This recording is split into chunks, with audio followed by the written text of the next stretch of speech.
అందరికీ నా నమస్కారం అండి. ఈరోజు ధనుర్మాసం 28వ పాశుర సాహిత్యంతో మీ ముందుకు.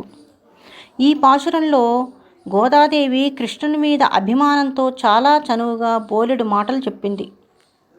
ఎంత చనువున్నా, ఎంత మంచివాడైనా సామాజిక హోదా అనేది ఒకటి ఉంటుంది కదా. దాన్ని దృష్టిలో పెట్టుకుని అలుగుతాడేమో, నానా మాటలు అంటాడేమో అని భయపడింది గోదా.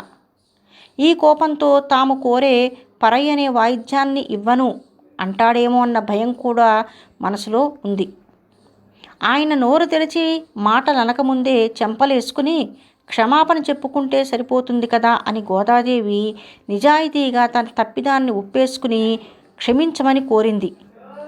తెలిసి తప్పులిలా చేశామని అంటాడేమో అని అనుమానించిన గోదాదేవి అందుకు సంజాయిషీ ఇచ్చుకుంది.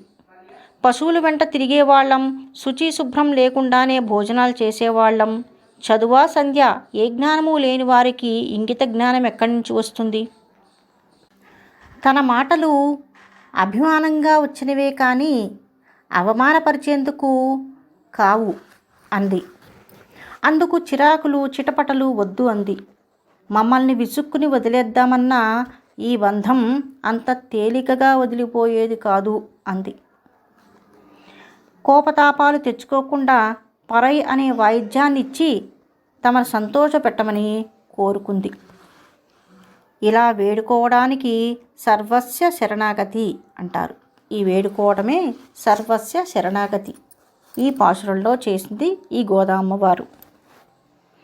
கறவைகள் பின்சென்று காணம் சேருந்துன்போம் அறிவொன்றும் இல்லாத ஆய்க்குலத்தூ உந்தன்னை பிறவி விருந்தனை புண்ணியம் யாமுடியோம் குறைவொன்றுமில்லாத கோவிந்தா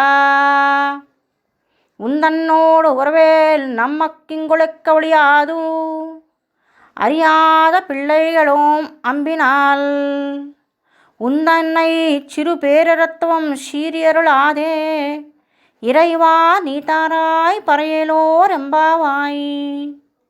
ஆண்டாள் திவ்ய திருவடிகளே சரணம்.